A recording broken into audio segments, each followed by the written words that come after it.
Ողջույն սիրելի մարդիկ, ես Լինան եմ, իսկ դա նշանակում է, որ դուք դիտում եք Սյուր իրականություն ոդքասթը։ Իսկ այսօր զրուցելու ենք գրող Հովիկ Աֆյանի հետ։ Զրուցելու ենք մի շատ հետաքրքիր թեմայի շուրջ, մեր թվային մեդիա իրականությունում, որտեղ է գրողի տեղը։ Բարև Հովիկ։ Ողջույն Լինա։ Ինչպե՞ս ես։ Հրաշալի, հատկապես որ այստեղ եմ։ Ինչ լավ որ եկել ես, մերսի։ Ես էլ եմ շատ ուրախ։ Թեմայի պահով քեզ ստացվեց, չեմ հիշում ինչի։ Գրողի տեղը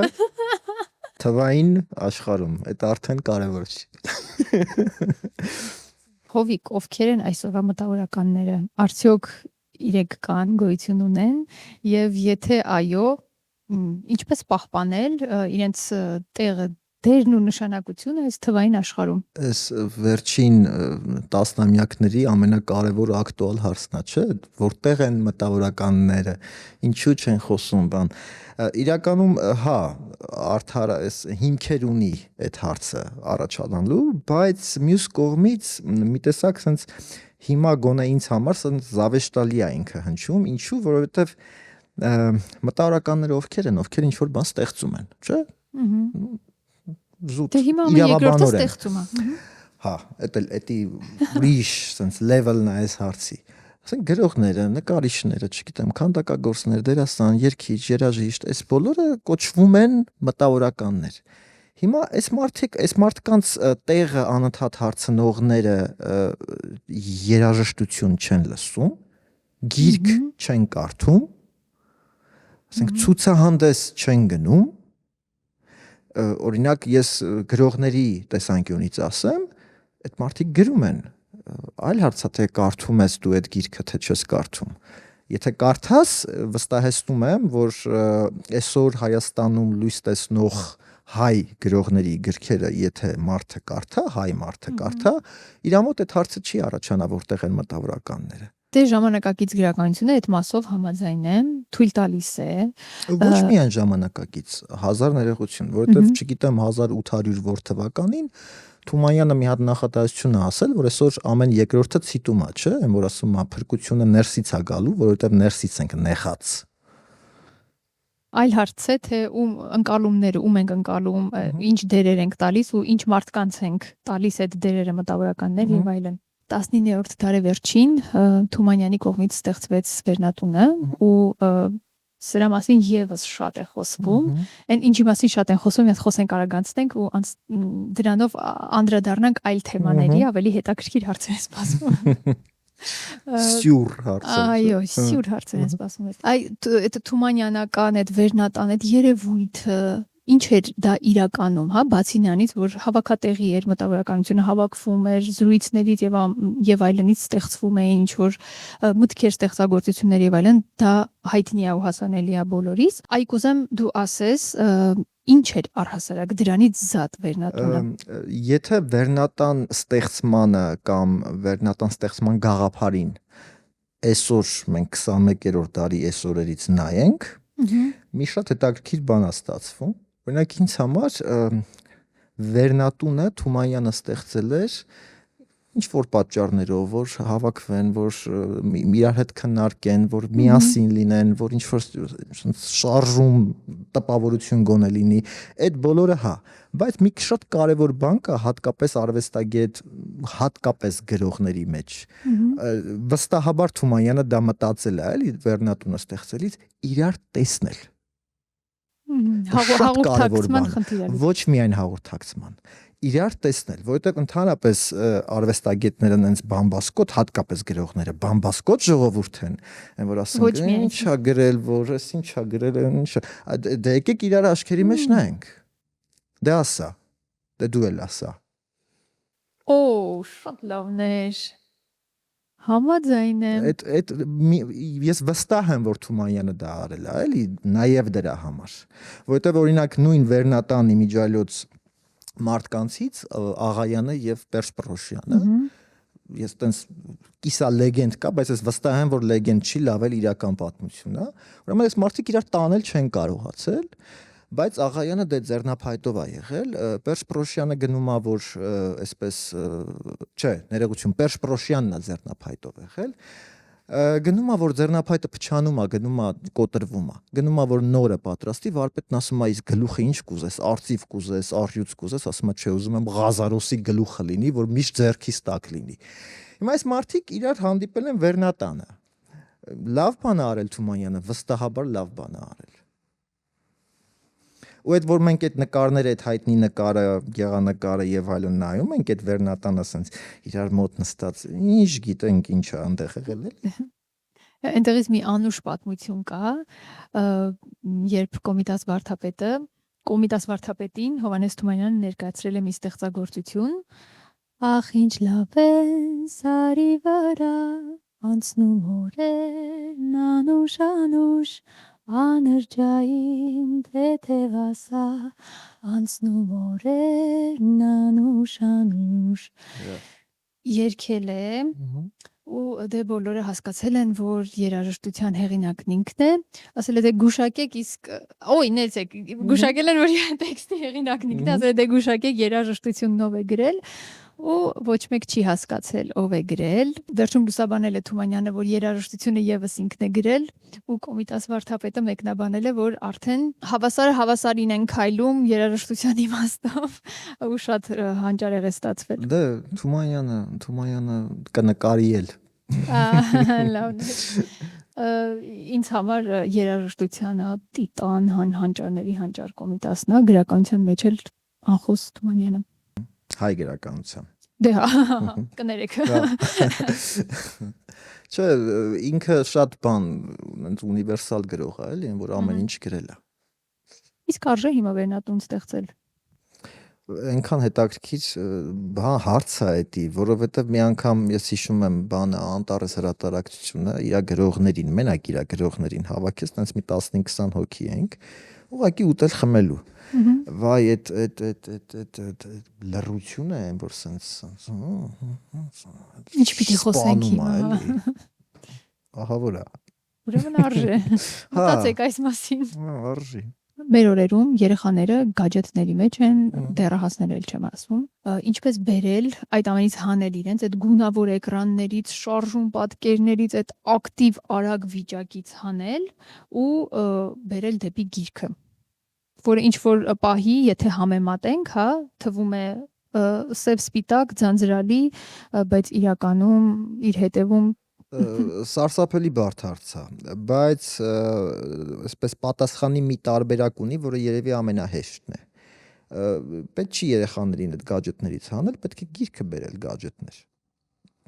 Դե դե հարցի բան շատ պրիմիտիվ, շատ թվային գիրք դուք համաձայն եք այդ մտքով։ Եթե մարդը կարդում է, հատկապես այդ ձեր ասած երեխաները կարդում են, ինձ համար երկրորդական հարց է ինքը որտեղ է կարդում։ Էլեկտրոնային է կարդում, իսկական գիրք է կարդում, հա, ես իհարկե այդպես իսկական գիրքը բացում ես, թերթում ես։ Դե բոլորս էլ էլեկտրոնային ինչ որ բաներ կարդացել ենք հաստատ, բայց մեկ հա, բայց քանի որ ինքը սերունդը մի քիչ իր խաղի կանոնները ունի, այդ սերունդի դեմ պայքարելը մի տեսակ այդպես գետին հակառակ լողալ է, էլի, դու այդ ով ես, որ ոնց կարաս իրանց հաղթես։ Դու պետքա ստիպված հարմարվես իրենց կանոնների հետ, բայց տենց փորձելով ինչ որ առումով պահպանել էլի այդ սիրուն բաները։ Ես չեմ ասում, որ իրենք սիրուն բաներ չունեն։ Պահպանել սեփական օրինակով երևի։ Հա, բայց մի ուրիշ բան էլ կա, որ օրինակ մենք ինչպես այսպես ճակերտի մեջ ասած ստիպեցինք իմ աղջկան, որ ինքը սկսի կարդալ գիրք, հենց սկսի կարդալ։ Երեկոյան ժամին մենք անջատում ենք բոլոր այսպես տեխնիկական բոլոր միջոցները, հեռուստացույց կլինի, ինչ կլինի, բոլոր կոմպ, բան, ամեն ինչ անջատում ենք ու ասենց ես ու կինս վերցնում ենք ամենքս մի գիրք ու ասենց լուր կարդում։ Այս երեխան սկսեց ձանձրանալ, այս մարդիկ էս ինչ են անում։ Ստիպված ինքն է սկսեց կարդալ։ Հիմա սկսել է կարդալ, տեսնենք։ Քանի տարեկան է։ Արդեն 11 կլինի ամռանը։ Լայվ խաղ, տեսեք։ Շատ լավ լայվ խաղ, Հովիկ Կաֆյանի կողմից։ Կիրառեք։ Հա, չէ, այդ անձնական օրինակը շատ կարևոր է։ Դու 1000 անգամ կարաս քո երեխուն ասես կարդա։ Դու կարդում ես, ինքը քեզ տեսել է կարդալուց։ Դա շատ կարևոր է։ Ասենք, չգիտեմ, դասական երաժշտության համերգ գնա, դու գնում ես։ Շատ ճիշտ։ Ինչպես ընթերցանությունը դարձնել սիրելի, հաճելի զբաղմունք, այլ ոչ թե պարտադրանք, ոնց շատերիս կյանքի որևէ փուլում պարտադիր եղել է։ Օրինակ այդ պարտադիր գրականության ցանկը դպրոցում ուսումնասիրել եւ այլն, դա դասատու դասախոսների կողմից ինչ որ X պահանջներ լրացնելու խնդիր լուծել։ Օրինակ ես հիշում եմ թատերական ուսանալու տարիներին գրքեր կային, որ երազում էի այդ պարտադիրներն անցնեին, որ կարողանայի իմ կողմից ընտրված գրքերը կարդալ, բայց մի կողմից լավ էր, որ արվեստի բուհում էի սովորում ու առաջարկվող գրքերն էլ արդեն իսկ իմ նախասիրությունների սահմաններում էին, շրջանակներում էին, բայց կա հակադիր երևույթը, որ օրինակ մարդը ինչ որ X մասնագիտություն է ստանում, այդ մասնագիտական գրքերը անverջ պարտադիր, որպեսզի ակադեմիական կրթություն եւ այլն, բայց ախր այդ գեղարվեստական գրականությունը լրիվ ուրիշ աշխարհ է ու լրիվ ուրիշ իրականություն է։ Կուզեմ սեփական օրինակով պատմես, թե քո կյանքում այդ անցումը ոնց եղավ, որ սկսեցիր սիրել գիրքը, այլ ոչ թե որպես պարտադրանք ընկալել։ Շատ Եվ որ ստեղծագործությունից հետո եթե կա հիշողությունում։ Շատ հետաքրքիր է։ Չէ, ես տենց ինչ որ շատ յուրօրինակ ընթերցող չեմ այդ առումով, իմ առաջի գրքերը իհարկե հեքիաթներ են եղել, դա նույնիսկ դա լավ է եւ դա երևի բնական է, որովհետեւ չնայած հիմա գիտեք կան տենց մարդիկ, որ ասում են ես սկսել եմ 100 տարվա մենությունից ու ինքը որպես կանոն չի սիրում այդ գիրքը, որովհետև 100 տարվա մենությունը սիրելու համար պետքա չսկսել 100 տարվա մենությունից։ Այդ մի կողմ։ Բայց ուրիշ բան ասեմ, շատ հետաքրքիր բան կա։ Ընդհանրապես ընթերցանությամբ հետաքրքրվելը գրքով հետաքրքրվելուց առաջ դու պետք է հասկանաս ինչա գիրքը։ Եվ ինչա գիրքը։ Գիրքը բացի այն, որ ինքը քեզ տալիս է կենսափորձ մարդկանց հետ շփվելու, տարբեր երկրներում եւ ժամանակաշրջաններում ճանապարհորդելու, բացի այդ ամեն ինչը, ինքը քեզ տալիս է մի հատ նենց բան, որ այսօր ինձ թվում է բոլոր այս նոր սերնդի 21-րդ դարի քաղաքացիները, այսպես զավեշտալի հնչող էլի, բոլորը դրան են ձգտում։ Առանձնահատուկ լինել։ Գիրք կարդացող մարդը չի կարող առանձնահատուկ չլինել։ Ուղղակի չի կարող։ Այստեղ արդեն ուրիշ հարթություններ են գալիս, օրինակ ես այն գրքերը, որոնք կարդում եմ ու շատ եմ հավանում, այդ գրքերը ոչ մեկին խորհուրդ չեմ տալիս։ Լավ էլի։ Որ այդ մենակ ես գիտեմ էլի տենց իբր մենակ ես գիտեմ որ վերնատան թեմայի որ տենց մենակ ես ստացած լինեմ այն ամեն ինչը ինձ թվում է թե ենթադրենք ես կարդացել եմ հավանել եմ հիմա ես տեսնում եմ որ դու կարդում ես այդ գիրքը ինձ թվում է դու կողոպտում ես ինձ ես տենց զգացողություն ունեմ այ մասնագիտական խանդի մասին ասում նույն գիրքը դրա համար ես տենց պետքա հասկացնել մարդուն ես չեմ խուսափում այդ բառուց, որովհետև մարդը հատկապես այսօրվա մարդը հասկանալու հետ կապված խնդիրներ ունի։ Պետք է հասկացնել մարդուն, թե ինչա գիրքը։ Գիրքը քեզ, եթե դու ուզում ես տարբերվել, պիտի գիրք կարդաս։ Instagram-յան հարթակում տարբերվել ցանկացողներ։ Իմիջիալոց Instagram-յան հարթակի մասին եւ տարբերվելու մասին գիրք կարդալ ասելով նկատի չունեմ գրքի հետ նկարվել։ Շատ լավն է հովիկի հումորի շերտերը ես վերում։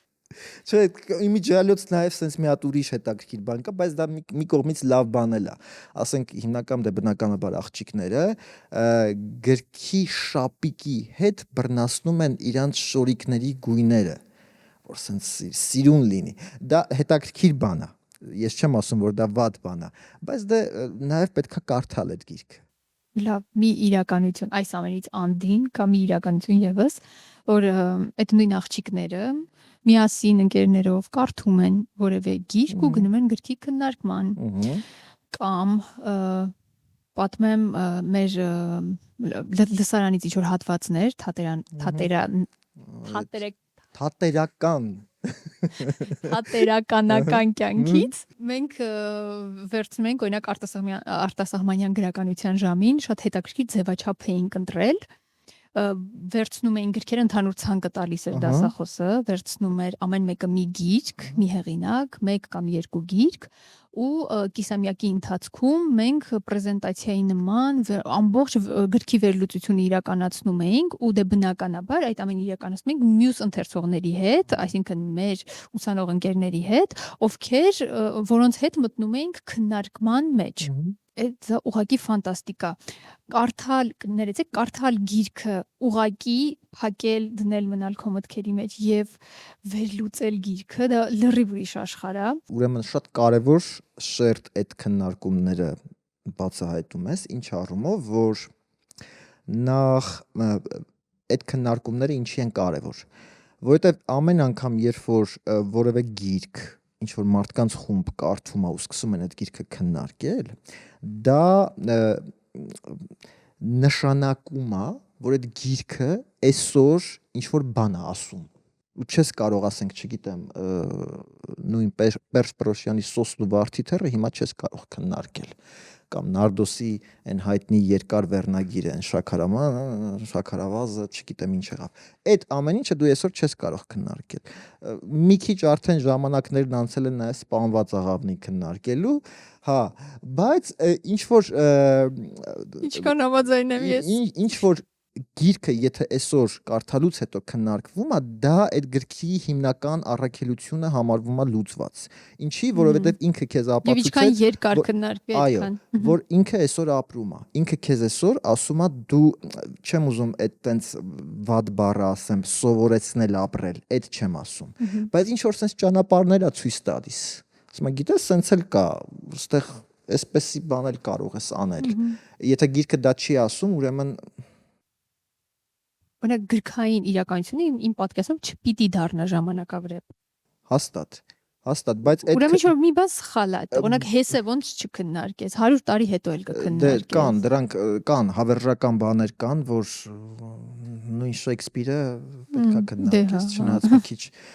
որոշ բաներով, բայց այդ քննարկումների հետ կապված մի sense փոքրիկ sense դիտարկում էլի Թատերական ինստիտուտի երեխեքով տենց նստել քննարկել եք։ Դասապրոցեսը դարձրել ենք։ Ահա, բա մի հա sense կիսա հռետորական հարց էլի, sense հականդեմ հարց էլի։ Այո։ Բա որ Թատերական ինստիտուտում քննարկում եք գրականություն։ Ինչի եք, որովհետև տենց բան կա, չէ՞, sense շարժում կա գրողների մեջ էլ, հատկապես ռեժիսորների մեջ էլ, այսօրվա ռեժիսորների մեջ, որ ասում են ինչի՞ չես օրինակ հայ ժամանակակից որևէ գրողի ստեղծագործություն էկրանավորում բեմադրում, ասում եմ դե հիմա ինչ են գրում, որ այդ ռեժիսորն է ասում։ Գրողին ես հարցնում, ասում ես ինչի՞ չեն ասեն քո գրքերը եւ այլն, ասում եմ դե հիմա ով է ռեժիսոր, որ այդ արվեստի մեջի այդ միջ ոլորտային շփումը բացակայում է։ Գոյություն չունի ու եւ անառողջ։ Բացակայում է։ Այսօր օրինակ գրողները կան իհարկե բացառություններ։ Երևույթն եմ Կան ուզում գործեր, ասեմ։ որ բեմադրվում են, կան գործեր, որ նաեւ նկարահանվում Հա, են, բայց ես ավելի սոսկալի բան ասեմ։ Այսօր շատ քիչ գրողներ կան, որ կարող են գնալ համերգ։ Այսօր նկատի ունեմ հայ ժամանակակից արտիստի համերգ։ Շատ քիչ արտիստներ կան, որ կարող են ժամանակակից կարդալ։ Շատ քիչ նկարիչներ կան եւ այլ, հասկացաš։ Դա սոսկալի բան է։ Ես չարություն եմ անում չէ։ Что-то я сейчас не микрофон։ Չանում իրան։ Ես իմ բան ձայնիցս ինքը ընկնում, հա, երկնչում է։ Ներվայնանում ես թեքվում։ Բազմիցս քո աշխատանքներից ռիլների ձևաչափով ներկայացվել են եւ ինչ որտեղ դա լավ է, այնքանով որ ներկայացվում է ինչ որևէ product եւ անոնսվում է այդ product-ը,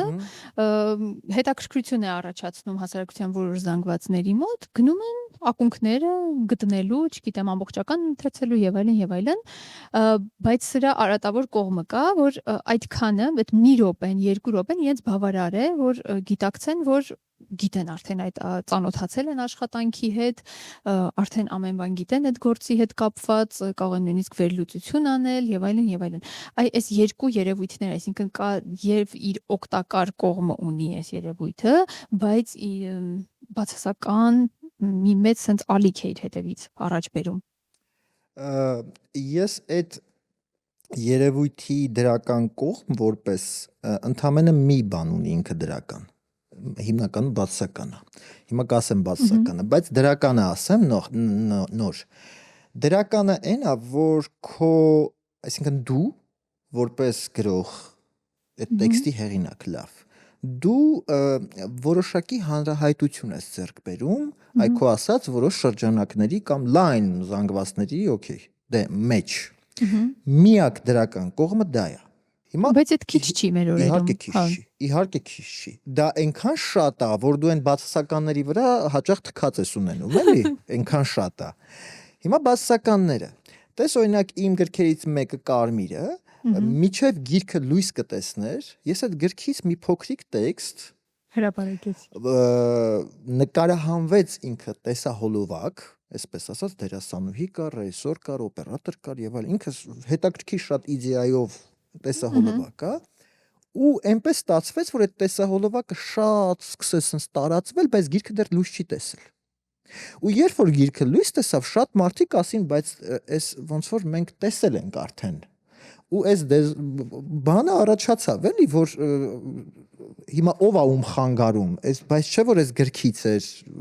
Ու այդպես էլ հիմա էլ կան մարդիկ, որ մինչև հիմա չգիտեն, որ այդ տեսահոլովակը այդ գրքից է։ Իրանք գիտեն, թե այդ sense բաներ կա, որ դու չես հասկանում, օքեյ, դու դարձար, ասենք այդ տեքստի հեղինակ, բայց մի ուրիշ բան էլ կա, մի ավելի հետաքրքիր բան կա, որ հատկապես եթե քիչ թե շատ հայտնի մարդ է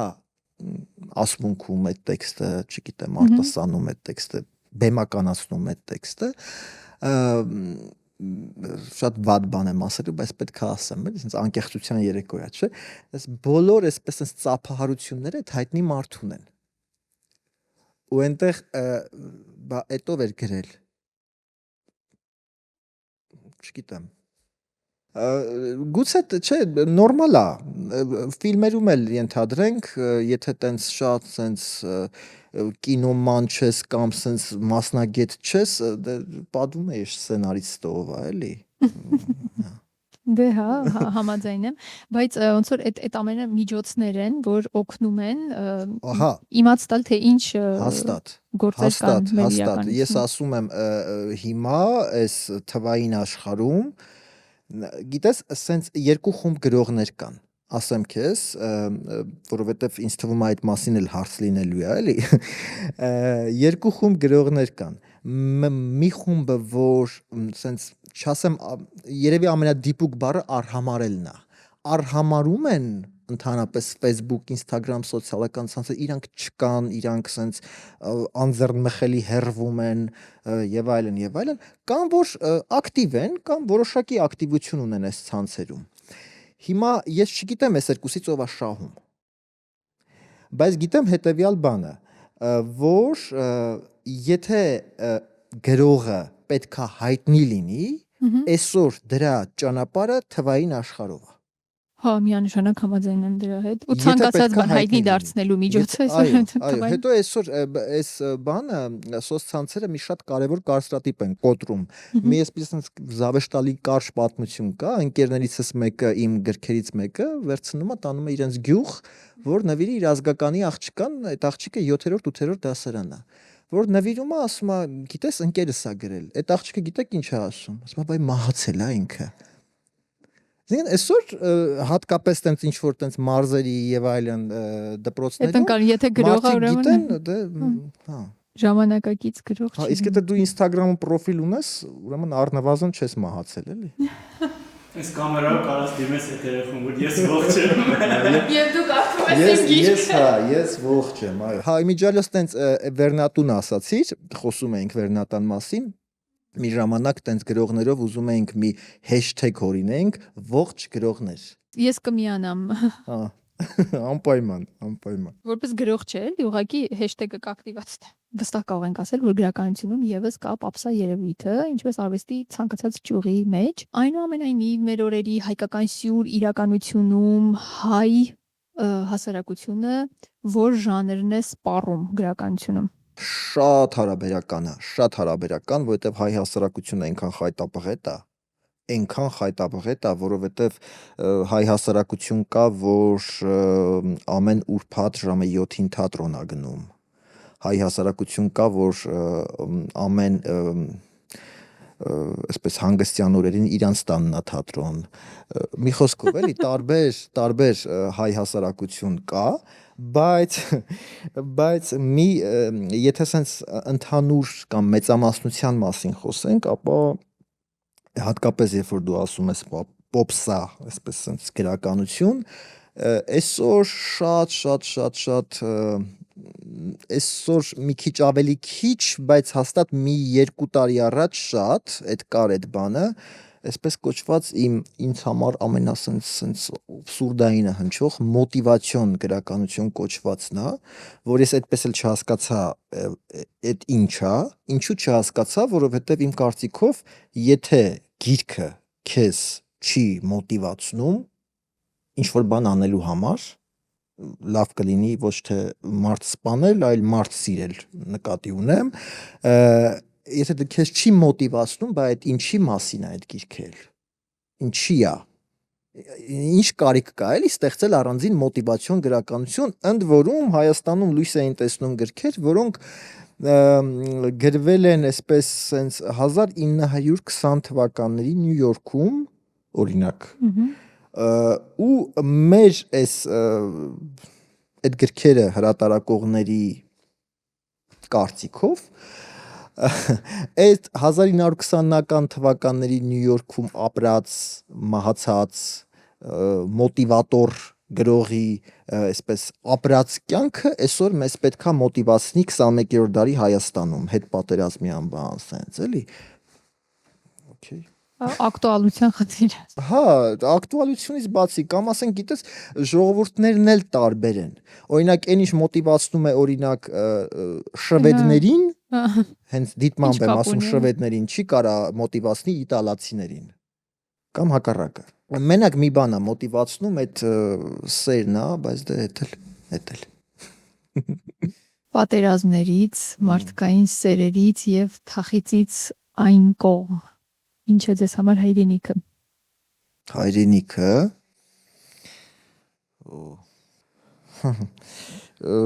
չգիտեմ կզարմանաս թե չէ, բայց հայրենիքը, այն նույնիսկ քո ասած բաները հաշվի առնելով, հայրենիքը ինձ համար նախ եւ առաջ եսասիրություն է։ Եթե ես ինձ սիրում եմ, եթե ես ուզում եմ ինձ սիրելով ինձ լավ լինի, իմ ընտանիքին լավ լինի, դա շրջանակը մեծացնում եմ, իմ գերդաստանին լավ լինի, իմ շենքին լավ լինի, իմ քաղաքին լավ լինի, ես հայրենասեր եմ։ Իմ հայրենիքին էլ լավ կլինի։ Դե բնականաբար։ Այսինքն, եթե դու ինքդ քեզ չես սիրում, դժվար թե հայրենասիրության այսպես ճանապարհը գտնես։ Շատ առողջ բան ես ասում, ասեմ ինչի, որովհետև նույն Աստվածաշնչում էլ, հա, այդ միտքը առաջաբերվում, որ սիրիր դիմացինիդ այնպես, ինչպես քո անձը։ Եթե դու քեզ սիրել չգիտես, երբեք չես կարող սիրել դիմացինիդ այնպես, ինչպես քո անձը։ Ու երբեմն սա եսակենտրոնություն է անցալվում շատերի կողմից, բայց սրանք խայտառակ տարբեր երևույթներ են։ Ու գիտես, մի շատ այսպես տխուր հարցին տխուր պատասխան, հա։ Մենք մի քիչ սխալ դաստիարակության հարց էլ կա։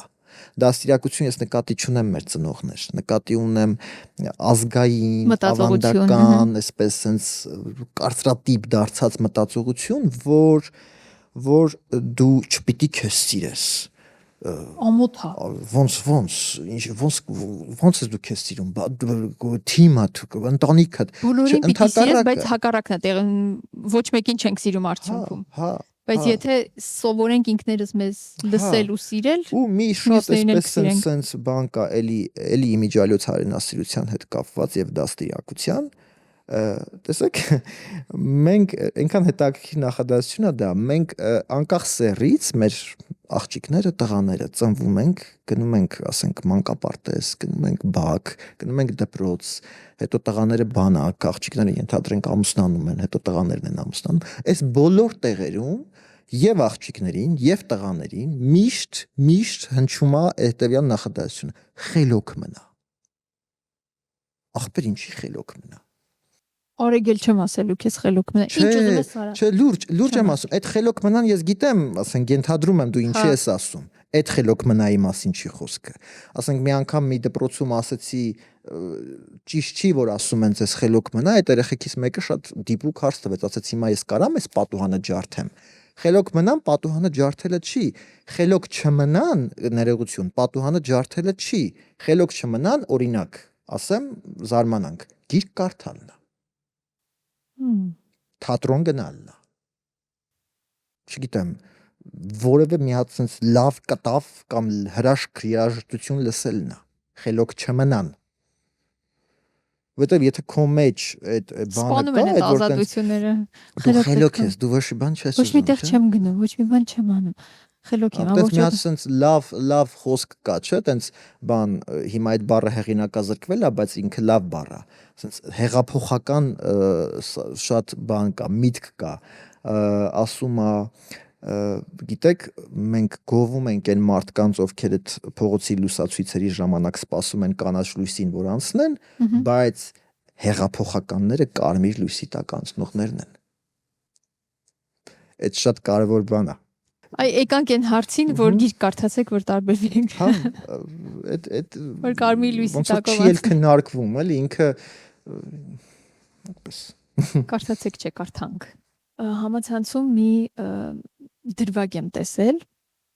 մի տղամարդ պատմում է, որ դպրոցներից մեկում մի խոսքով հարցնում է երեխաներին, ինչ է հայրենիքը քեզ համար, ու շատերը պատասխանում են, որ դա իրենց տունն է, իրենց ընտանիքներն են, մի խոսքով անվերջ կարող ենք ինչ որ սիրուն ածականներ թվել այս իմաստով, բայց իր կենտրոնացումը նրանում էր, որ ոչ ոք չի ասում, որ հայրենիքը ոչ թե հողն է, այլ հողատարածքը։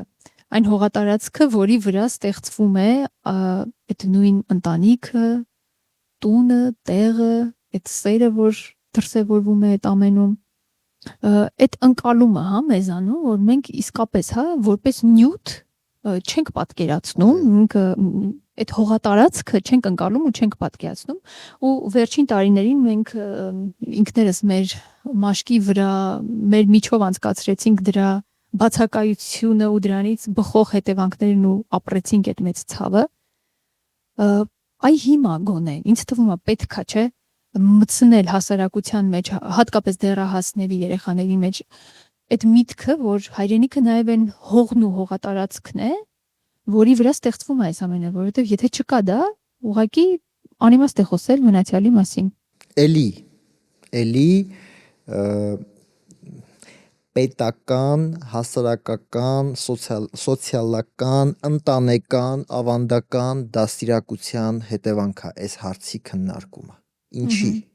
Որովհետև հայրենիքը, սերը, չգիտեմ, այսինքն տենց զգացողություն երևույթներ կան, որ մեզ համար նյութական չեն։ Ով ասեց։ Այո, հայրենիքը հող է։ Այո, սերը հող է, չգիտեմ, միս է, արյուն է, այո։ Ով ասեց, որ ինքը սենց բացառապես սենց հոգևոր ինչ-որ տեղ, եթերային ինչ-որ տեղ գտնվող ինչ-որ մարմիններ են։ Ոչ։ Բայց այս հարցի մեջ, այս հայրենիք, հող հարցի մեջ ինչն է ինձ ապշեցնում հայ մարդկանց հատկապես վերաբերյալ։ Տեսեք, ինչքան ենք, չէ՞, մենք լսում նույն լրահոսով տեսնում, թե, ասենք, գյուղերում հատկապես հարևանը ցանկապատը մի քիչ սենց մտել է, ասել է, այս իմ հողն է, չէ, դու այս ինչ որ կռիվներ են սենց լինում, տենց ինչ այդ հայրենիքին էլ սենց վերաբերվենք, էլի։ Այդ շքամուտքի նույն հայրենիքին էլ սենց վերաբերվենք, էլի իմ շատ սիրելի Հրանտ Մաթևոսյանը մի հանճարեղ պատմվածք ունի, ես այդ պատմվածքը անդադ շատ տեղեր եմ ցիտել, այն բարբերությունը, որ հիմա կասեմ, բայց պատմվածքի վերնագիրը ցավոք չեմ հիշում։ Ուրեմն շատ ձանձրալի սկիզբ ունի այս պատմվածքը, ձանձրալի ընթացք ունի այս պատմվածքը, մոտավորապես մի տենց 15-20 էջ այս մարդը ասենց ձանձրալիագույն ձևով նկարագրում է, թե ինչպես են մի գյուղում տղամարդիկ հավաքվում գյուղապետի մոտ խորհրդակցության, ինչ որ գյուղի հետ կապված ինչ որ հարց պետք է քննարկեն։ Մաթեոսյանը նկարագրում է այս մեկը, այս ինչ գույնը պիջակա հագնում, այս ինչ գույն վերնաշապիկա հագնում, կնոջ հետ էս է խոսում գնալուց առաջ, մի խոսքով ասենց ձանձրանում, արդեն սկսում է ձանձրանալ ու վերջի մեկ նախադասությունը այս ամբողջ ձանձրույթի ֆոնին ասում է ու միջ տղամարդիկ հավաքվում են գյուղապետի սենյակում, ադրբեջանցի չոբանը 2 մետր առաջ բերեց իր ոչխարը ու բրծավ պատմվածքը բա հող չի բա չենք պահում դες այնքան հետաքրքիր բան կա այս էլի հող հայրենիք հասկացողության մեջ բայց դա էլ զավեշտալի է շատ ուրեմն ես չեմ հիշում իսկ ես ոնց որ թե հայոց պատմությունից տեղյակ եմ ես չեմ հիշում ինչ որ մի ժամանակաշրջան երբ մենք հող չենք տվել տալիս ու մի սենց ցնցող միտք իմ սենց գլխում առաջացավ այս վերջերս ասում եմ լավ էս ինչքան մեծ է եղել Հայաստանը չի բրծնում էլի սենց տալիս ենք իրականում շատ կարևոր հարց է հայրենիքը նյութականացնելը մարդը պիտի զգա որ հայրենիքը այտենց ինչ որ սենց վերացական ինչ որ երևույթ չի հա հասկացա էլի սիրենք ինքը ոտքի տակի հողն է այո կար մի ժամանակ որ ես մի ծրագիր էի մշակել ինքս ինձ համար ու շատ երկար որոշում էի որ պիտի տանեմ տարբեր դպրոցներ ու վերջում պիտի հասնեմ մինչև կրթության գիտության այն ժամանակ այսքանով սահմանափակվում էր նախարարություն ու այտենց երազում էի որ պիտի հաստատվի դա ու դառնա պարտադիր հա առարկաների մեջ ներգրավվի դպրոցականների շրջանում եւ հարցը հետեւյալում էր ես մեծացել եմ մի ընտանիքում որտեղ չէի տեսել ինչ բան է օրինակ պատարակը մենք չէինք գնացել ընտանիքով եկեղեցի եւ ես հասուն տարիքում էի բացահայտել դեռահասության տարիներին էի բացահայտել պատարակ երևույթը պատարակի խորհուրդը ինձ ոնց որ այդ ամեն ինչը հետաքրքրեց մտա այդ աշխարհ առաջինը երաժշտության տեսանկյունից հետո երբ որ դու արդեն երգում ես ամեն բառն ես հասկանում ինչի մասին է այնտեղ սարկավակները դպիրները թե ինչ են խոսում ինչ նշանակություն ունի սկիզբը զարգացումը կուլմինացիան եւ ավարտը ինչի մասին են ի վերջո հասկանում ես որ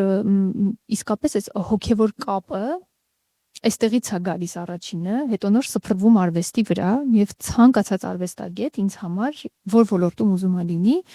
հիմքում կամ աստվածաշունչն է անկած, որովհետև բոլորը խոսում ու ստեղծագործում են սիրո շուրջ, իսկ Աստված հենց սերն է։ Այ այս մասով ես մտածում էի վերադառնալով սկիզբ, մտածում էի ստեղծվեր մի առարկա, որտեղ մանրակրկտորեն կբացատրվեր ինչի մասին է պատարակը։ Որովհետև մենք ունենք այստեղ եւ լեզվի խնդիր, հա, արևմտա եւ արևելահայերենի այդ պատնեշն ունենք, որ պետք է հաղթահարել։ Այստեղ մենք ունենք անհասկացվածության խնդիրը։ Մի խոսքով պետք է մարդկանց հասցնել դա։ Ու երբ որ ուսանում մի քիչ երկար է ստացվում, բայց լավ էս անգամ ես երկար խոսեմ։ Երբ որ ուսանում էինք Ռոմանուս Մելիքյանի անվան պետական քոլեջում, այդ տարիներին շատ քչերն էին մեզ հետ նստում օպերա եւ սիմֆոնիա լսելու ու ես հասկացա մի բան, որ ամենաառաջին անգամ ինձ էլ հեշտ չէր այդ 50 րոպեն հաղթահարել։ Եվ դրանք բաներ են, որ պետք է մարդուն սովորեցնել մի ժամ սիմֆոնիա լսել, սովորեցնել 4 ժամ օպերա դիտել։ Ու ինչ որտեղ չեմ մեղադրում այն մարդկանց, ովքեր չունեն այս փորձառությունը։ Ընդհանրապես փորձում եմ ոչ մեկի չմեղադրել, բայց իմ պատկերացմամբ պետական համակարգում պիտի լինեն որոշակի դրույթներ, որոնք կտանեն նրան, որ հասարակությունը գոնե թե կիմանա ու կսովորի այս երևույթների հետ առնչվել։ Իսկ պատարակի մասով հենց այդ եմ մտածում, որ բացատրել թե ինչ է դա ու անհնար է որ մարդ չդառնա դրան։ Ու դրանից հետո այնքան բան կփոխվի մեր հասարակության մեջ։ Այնքան մարդիկ ուրիշ կերպ արդեն կընկալեն թե գիրքը, թե արվեստի ցանկացած գործի ուսումնասիրությունը, որտեվ ամեն ինչի հիմքը դիցաբանություն, աստվածաշունչ։ այս մասով ես քո ոլորտում դու երբևէ մտածել ես ստեղծել մի ծրագիր հենց դպրոցականների շրջանում, որ իրապես երիտասարդներին կդարձնի դեպի գիրքը։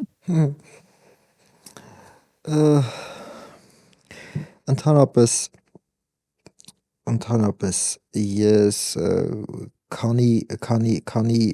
ծնվել է իմ երեխան, աղջիկս, ու ինքը էսա կլինի արդեն 11 տարեկան, ես չասեմ, ամենալավ բառն ասեմ, ոչ թե խուսափում եմ նույնիսկ, այլ վախենում եմ դպրոցում, ասեմ ինչից եմ վախենում, մի անգամ ինքը ինձ հարցրեց, պապա երբ եմ կարդալու քո գրքերը, ու ես հասկացա, որ ես սկսեցի վախենալ։ Ինչի սկսեցի վախենալ, դեռ մինչև հիմա լավ չեմ պատկերացնում։ Ոչ թե նրա համար, որ այդ գրքերում կան բաներ, որ չպիտի ինքը կարդա կամ չպիտի ինքը իմանա, բոլորովին, այլ ես ասենց հասկացա, որ սպասի, ես այսինքն հիմա որ գրում եմ, այդ իմ գրածը մենակ հիմա չի, այդ հետո էլ իրանք ասենց կարդալու են, այդ զգացողությունը ինքը տվեց այդ հարցով։ Հիմա այս առումով ես շատ ասենց վախվորած եմ մոտենում դպրոցին։ Շատ, որովհետև ես չգիտեմ, ես լավ չեմ հասկանում իրենց հլը։ Գուցե դա իմ թերությունն է, գուցե ես մի քիչ սենց հիմա տենց ասում են, չէ, տենց արդարացնելու համար, ես հին մարդ եմ դե։ Հա, գուցե էդ էլ կա, բայց ես պետքա հասկանամ ում հետ գործ ունեմ։ Եթե ես չգիտեմ ում հետ գործ ունեմ, ինձ շատ բարդ է իրան մոտենալը։ Շատ։ Միակ բանը, որ ես տեսնում եմ, նկատում եմ, հասկանում եմ, այն է, որ այսօր դպրոցում սովորող երեխեքը ուզում են սենց իրանց բառով ասեմ, հա, հայտնի դառնալ։ Ինչ որ սենց հայտնի մեկը, չգիտեմ, հայտնի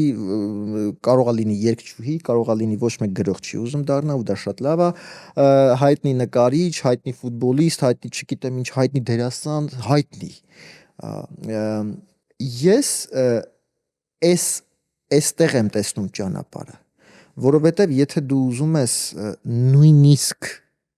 թող ներեն ինձ բոլոր ֆուտբոլիստները, ես շատ եմ սիրում ֆուտբոլ, նույնիսկ ֆուտբոլիստ դառնաս ու հայտնի, դու հիշում ես տարբերվի, գիրք կարդա։ Օրինակ, գիտես, երբ որ ֆուտբոլիստը մենակ կներես, որ ֆուտբոլիստի մասին եմ խոսում, որտեղ ինքը ամենադիպուկ օրինակն է այս առումով, ֆուտբոլիստը ինքը խաղադաշտի այդ 90 րոպեով չի սահմանափակվում, հատկապես հայտնիները, ինքը հարցազրույց է տալիս, ինքը ինչ-որ հաղորդումների է գնում, ու այդ հարցազրույց հաղորդումների ժամանակ ամեն ինչ պարզվում է, այս մարդը ով է։ Այս առումով, խոսելու առումով, մարդուն ճանաչելու առումով, նույնիսկ, գիտես, մի հավերժական հարց կա, որ բոլոր սերունդներին դա մտահոգել է միշտ, ոնց անեմ, որ այդ աղջիկը կամ այդ տղան ինձ սիրի ու ես իրան սիրեմ, այս հարաբերությունների մեջ էլ գիրք կարդա, չգիտեմ, ավելի սենց դիպուկ չեմ կարող ասել ուղղակի, որովհետև եթե դու կարդացել ես այնքան, այսինքն ոչ թե այնքան, կարդում ես շարունակ, որովհետև գիրք կարդալը այնպես չի, որ լավ այսօր այս տարի 50 հատ գիրք կարդացի, տենց իմիջիայստան տենդենց էլ կա, չէ, 50 գիրք այս տարի։ Հավատացնում եմ դեկրետի մեջ մի շրջան ընդհանրապես չի կարողանալու կարդալ։ Ուրեմն դա շարունակական process է։ Այսինքն դու անդադ պետքա կարդաս, ու դու այնքան հեշտ ես հասկանում, ոնց անես, որ քեզ սիրեն։ Այնքան հեշտ ես հասկանում, որ դիմացինը այդքան քեզ չի սիրում։ Տեսնում ես արդեն ամեն ինչ։ Ինչ ասեմ, բարի ամփոփենք այս տակ զրույցը։ Ես շատ հուսով եմ, որ իսկապես տակ զրույց էր, այսինքն ոչ թե հուսով եմ, այլ հավատում եմ քեզ։ Գիտես, շատ հետաքրքիր բան։ Եթե այս մեր զրույցից հետո, հուսով եմ համաձայն ես ինձ հետ, Այս մեր զրույցից հետո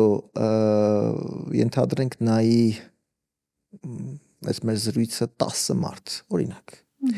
10 մարդուց 2-ը որոշեն այս զրույցից հետո գիրք կարդան, ուրեմն մենք ապրենք։ Լավ, դե արի ասա ինչ գիրք կարդան։ 5 գիրք։ 5 գիրք։ Չէ, ես եկեք սենց ասեմ։ Անդադ կարդան եմ ասում, բայց կարդանք։ Ես այդ կերպ եմ։ Ես եկեք սենց ասեմ, ես ամենևին գրքի խորհրդատու լավ գրքի խորհրդատու չեմ։ Ես մոռացա նոր դու ասում էի լավ Չէ, այդ էլ մի կողմ, այդ էլ իհարկե իմ լավ գրքերը ես ոչ մեկին չեմ ասի։ Բայց այդ էլ մի կողմ։ Այստեղ ուրիշ հարց կա։ Օրինակ, ես իմ այսպես սենց ննջասենյակի մահճակալի կողքին ունեմ տենց բարբերաբար ունենում եմ մի քանի գրքեր, որոնք չեմ կարդացել դեռ։ Ու ինչի եմ դա ասում։ Մի սենց абսուրդ բան կա, այդ գրքերն են որոշում դու երբ իրենց կարդաս։ Ոայ շատ ճիշտ բան ես ասում, որտեվ ես կար գործ, որ հետ ծննդաբերական փուլում անընդհատ ուզում էի կարդալ, անընդհատ, բայց այն որ մեկա չեղավ։ Ես ուրիշ բան սկսեցի կարդալու ավարտին։ Հաստատ։ Մի այսպես էսենց բան կար, շարժում կար, մի ժամանակ գրախանութները անում էին, այդ գիրք նվիրելու տոն բան կա, չէ՞։ Այդ ժամանակ ինչ որ գրողներին ժամանակակից կանչում էին իբրև գրքի խորհրդատու, ժամ աշխատում էինք։ Մի անգամ տես մի աղջիկ եկավ, ասաց՝ «Դե ինչ գիրք խորհուրդ կտաք», ասի «Դուք կներեք ձեր տանը գրախանութ, գրադարակ ունեք մեծ»։ Ասաց՝ «Հա, ունենք»։ Ասի գնացեք ձեր տան գրադարակի 4-րդ գիրքը վերցրեք, կարդացեք։ Ինչ գիրք խորհուրդ տա։ Դա խոսած ասում էր փոշիները սրբեք, կընտրեք ինչ գիրք։ Բայց ես կարող եմ ասել, որ ես ունեմ գրողներ, 4 գրող, որոնց ես ամեն օր կարդում եմ։ Ամեն։ Խնդրում եմ, դե անուններ ասեք։ Մարկես, Հեմինգուեյ, Վիլյամ Սարոյան եւ Հրանտ Մաթեոսյան։ Օй, Մաթեոսյանի իմ սերն էլ շատ եմ սիրում։ Մերսի Հովիկ այսօրվա համար։ Ես եմ շնորհակալ, շատ հետաքրքիր, սենց մի քիչ ես սիրում եմ այս հարցազրույցները, որտեղ օրինակ սենց կարաս սենց լավը զգաս քեզ։ Ես էլ։ Մերսի, որ այստեղ ես ու չես մերժել հրավերը, ինձ համար մեծ պատիվ էր։ Ես եմ շնորհակալ։ Այսպիսին էր Հովիկ Աֆյանի հետ զրույցը։ Ինձ մնում է հիշեցնել, որ այս ամենը դիտելու համար դուք կարող եք միանալ Էկո Ստուդիայի YouTube-յան ալիքին, մեկնաբանել, լայքել, կիսվել եւ այդքանով մեզ շատ օգնած կլինեք։ Ես Լիլան եմ, լավ եղեք։ Podcast-ի գործընկեր Stella Beauty Bar